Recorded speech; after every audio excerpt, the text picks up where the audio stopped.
Brigantia Blackbird of Blackbird's Brew. Happy Wednesday and welcome back to our series on the Havamal.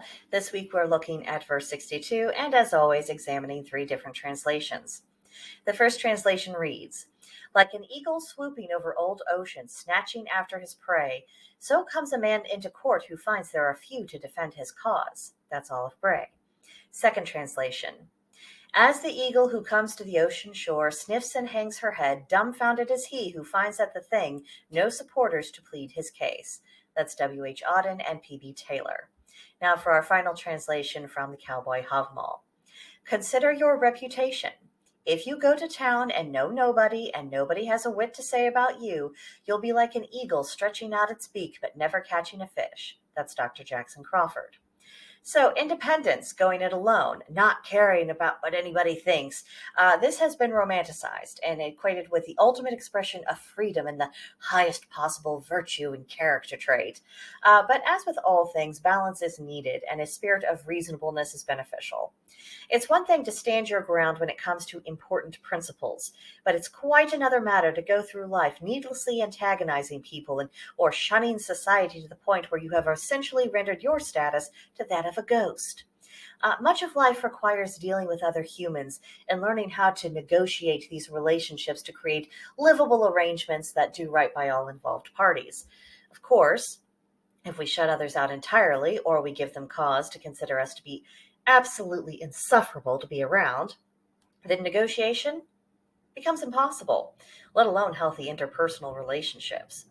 And there comes a point in everyone's life when they need allies and friends.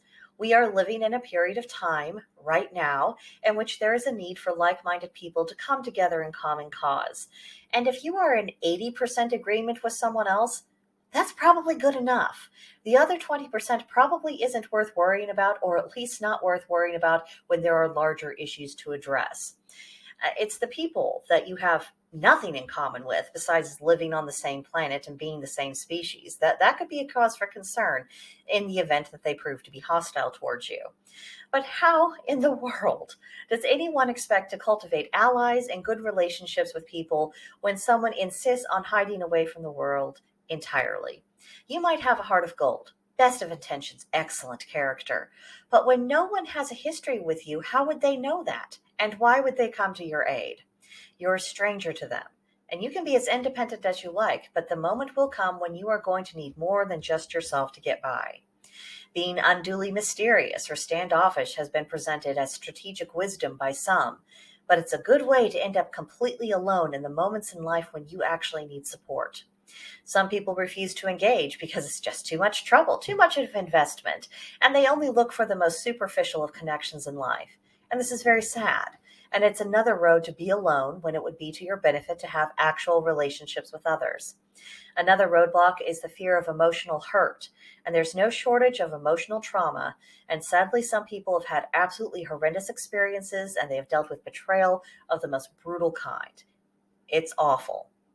But to treat all people as if they were of the same ilk as those who mistreated you, that is self-destructive, and it ensures that you will never heal from your worst experiences and, again, be alone when you need people.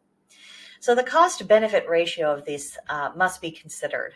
For all the risks inherent in engaging with the world and seeking out allies and forming friendships, the alternative to doing so is far more bleak. The pathway towards building relationships is fraught with peril, and it might end badly. But the path of isolation ensures a bad end. So that's what I got out of this week's verse. Let me know what you think about it in the comments section below, or come see me and the rest of the gang at Blackbird's Brew on Gilded. Link to join us in the description box below. You would be very welcome. We'd be happy to talk with you, and hope to see you soon. But that'll do it for now, and I will see you next time. Bye.